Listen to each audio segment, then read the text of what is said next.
שלום לכולם, אני בני מקורס מנהיגות אסטרטגית, והיום הילדים שלכם הולכים להתחיל הרפתקה מגניבה שבה הם ילמדו מה זה אומר להיות מנהיג והתנסו בכל מיני משחקים אסטרטגיים מפתחי מחשבה, ובשביל לעשות את זה אנחנו הולכים להשתמש באפליקציה שנקראת רול 20.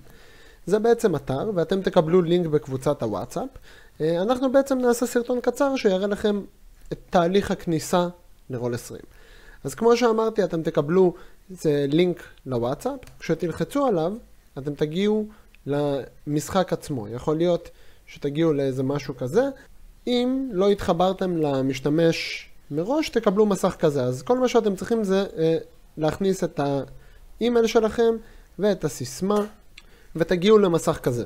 זה המסך הנכון, יהיה רשום משהו בסגנון של מנהיגות אסטרטגית, ויש פה את הכפתור הסגול הזה שנקרא Launch Game.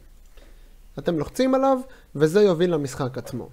עכשיו מה שיקרה הלאה זה פחות או יותר הרצף אירועים הבא. תקבלו מין מסך שחור כזה, אולי יהיה משהו שישאל אם אתם רוצים ללמוד איך להשתמש בזה, ותדלגו על זה ואז תגיעו לפה. זה המסך פתיחה וזה מה שהילדים שלכם אמורים לראות. עכשיו רגע, לפני שאתם משאירים אותם מול החוג, יש עוד דבר קטן אחד לעשות. פה בצד יש מין גלגל שיניים. אני מבקש שלפני שתעזבו את הילדים מול המחשב, תלחצו רגע על גלגל השיניים, תמצאו את הכיתוב Player Avatar Size ותחליפו אותו מהמילה Large, שיש מין תמונה גדולה כזאת בצד, למילה Names Only, שיהיה רק שמות. ברגע שעשינו את הדבר הזה, אנחנו יכולים להתחיל את המשחק, ואתם יכולים לאשר את הילדים איתי. יכול להיות שהם יבקשו עזרה קטנה מכם באיזה משהו, אני מקווה שלא.